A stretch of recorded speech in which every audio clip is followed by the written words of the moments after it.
वयम धन्यतमा लोके गुरोपि छत्र बंधवः जत पिबामो मुहु त्वत्तः पुण्यम कृष्ण कथामृतम। हे गुरुदेव, इस संसार में सबसे धन्यतम, सबसे मोस्ट ब्लेसेड, सबसे धन्यतम व्यक्ति हम हैं। वयम धन्यतमा लोके गुरोपि छत्र बंधव। यद्यपि हम क्षत्रियाधम हैं, हमने एक ब्राह्मण का अपराध किया, उसके गले में मृत सर्प डाल करके, लेकिन फिर भी हम देख रहे हैं कि इस संसार में एक अधम क्षत्रिय होते हुए भी हम सबसे अधिक धन्य हैं, धन्यतमा। क्यों? क्योंकि आपके मुख कमल से हम पुण्यम कृष्ण कथामृतम पी रहे हैं। सबसे दुर्लभ और सबसे महत्वपूर्ण वस्तु हम पी रहे हैं, इसलिए हम धन्यतम हैं। श्रील सनातन गोस्वामी पाद जी लिखते हैं, तो शिष्यत्व मात्रेण, हम आपके शिष्य बने हुए हैं, इस कारण से हम धन्य हैं। केवल आपका शिष्य होने से धन्य हैं।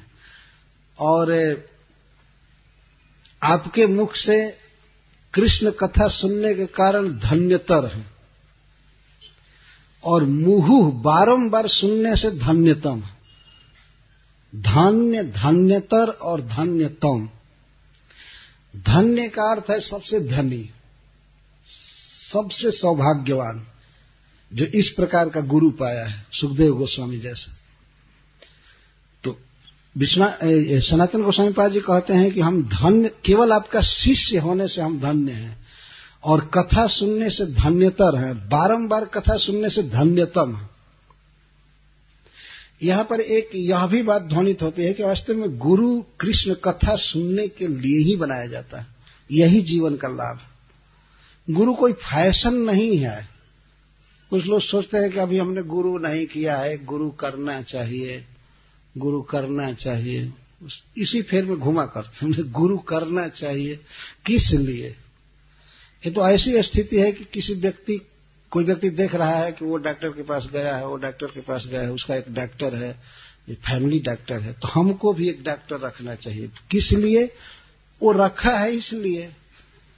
मान लीजिए उत्तर वो रखा है, वो अपने घर में एक डॉक्टर रखा है, कुत्ता रखा है, तो हमको भी एक रखना चाहिए। बिना जिज्ञासा के, बिना मतलब के, बिना विचार के, और गुरु चाहिए। तो इस तरह से ठग गुरु तो भरे ही हुए हैं। जितने शिष्य बनने के लिए लोग तैयार नहीं, उससे ज्यादा गुरु दुनिया में भरे पड़े। तो ऐसे ही मिलेंगे। तो गुरु चाहिए, गुरु चाहिए। गुरु बनता है कृष्ण के बारे में बताने के लिए। तो यहां पर श्रीपाद सनातन गोस्वामी की टीका के अनुसार मैं बोल रहा हूं, कहते हैं कि केवल आपका शिष्य होने से हम धन्य हैं, और आपके मुख से कृष्ण कथा सुन रहे हैं तो धन्यतर हैं। बारंबार कथा सुन रहे हैं इसलिए धन्यतम। हमारे समान सौभाग्यशाली व्यक्ति इस तीनों जगत में कोई नहीं। क्यों सौभाग्यशाली हैं? कि पी रहे हैं बारंबार कृष्ण कथामृत पी रहे हैं।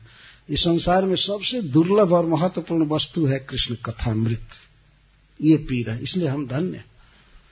जो व्यक्ति भगवान की कथा को सुनता है उसके आगे धनी आदि क्या है? कुछ भी नहीं, इंद्र भी कुछ नहीं। ये सौभाग्य होता है व्यक्ति का। तो महाराज परीक्षित अपने को सबसे धन्य व्यक्ति कह रहे हैं, जबकि इनको 3 दिन के बाद मरना है। आप जरा विचार कीजिए, सम्राट पद पर हैं, ब्राह्मण का शाप हो चुका है, 3 दिन के बाद इनको शरीर अब छोड़ देना है। ये 10वें स्कंध कथा सुन रहे हैं और स्कंधों को पार कर चुके हैं। तो 3 दिन जीना है, और 3 दिन केवल जीने वाला व्यक्ति कह रहा है कि मैं सबसे भाग्यशाली व्यक्ति। दुनिया का सब कुछ तो छूट ही जाएगा, लेकिन कृष्ण कथा पी रहा हूं, कृष्ण कथामृत पी रहा हूं, और इसके द्वारा जो कृष्ण का स्मरण हो रहा है, कृष्ण की लीलाओं का संजोग हो रहा है, तो महाराज परीक्षित को दृढ़ विश्वास है कि मैं कृष्ण की लीला में प्रविष्ट होऊंगा, मैं जाऊंगा भगवान के पास।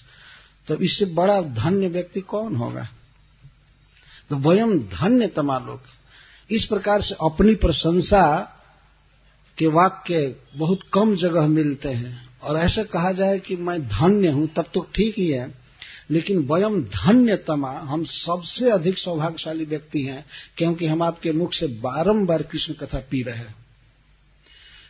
तो इसके द्वारा सिद्ध है कि देखिए, चक्रवर्ती सम्राट होना या बहुत बड़े पद पर होना, मिनिस्टर होना, मंत्री होना, कुछ भी प्राप्त करना, यह जीवन का सौभाग्य नहीं है।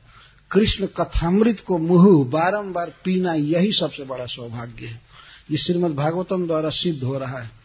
महाराज परीक्षित अपने विषय में कह रहे हैं कि हम सबसे बड़े भाग्यशाली।